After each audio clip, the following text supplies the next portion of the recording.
కిన్నెర మొగులయ్యకు భూమి కష్టాలు తప్పట్లేదు. పద్మశ్రీ ఇచ్చారు కానీ పట్టా ఇవ్వరా అంటూ మొగిలయ్య ఆవేదన వ్యక్తం చేస్తున్నారు. తనకు సర్కార్ కేటాయించిన భూమి పట్టా ఇంకా అందలేదంటున్నారు మొగిలయ్య.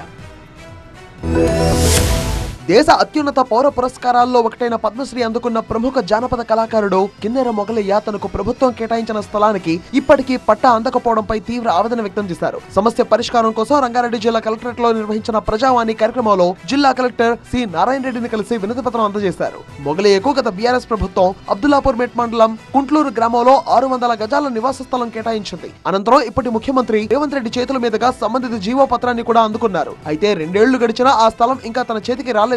మొగలయ్య వాపోయారు. తనకు కేటాయించిన భూమి కోర్టు వివాదంలో చిక్కుకోవడంతో సమస్య మరింత జటిలంగా మారిందన్నారు. కేసు పరిష్కారం కోసం న్యాయవాదుల ఫీజులు, కోర్టు ఖర్చులకు ఇప్పటి వరకు సుమారు 9 లక్షల వరకు అప్పులు చేసినట్టుగా తెలిపారు. అయినప్పటికీ సమస్యకు పరిష్కారం కనిపించడం లేదని ఆవేదన వ్యక్తం చేశారు. ఇబ్రహీంపట్నం ఆర్డీఓ కార్యాలయం, అబ్దుల్లాపూర్ మెట్ తహసీల్దార్ కార్యాలయం సహా అనేక ప్రభుత్వ కార్యాలయాల చుట్టూ తిరిగినా ఫలితం లేకపోయిందన్నారు. గత 2 ఏళ్లలో పలువురు కలెక్టర్లు మారినా తన సమస్య మాత్రం అలాగే ఉందని ఆవేదన వ్యక్తం చేశారు. పద్మశ్రీ అవార్డు అందుకున్న కళాకారుడికి ప్రభుత్వం కేటాయించిన స్థలం ఇప్పటికీ అందకపోవడం చర్చనీయాంశంగా మారింది.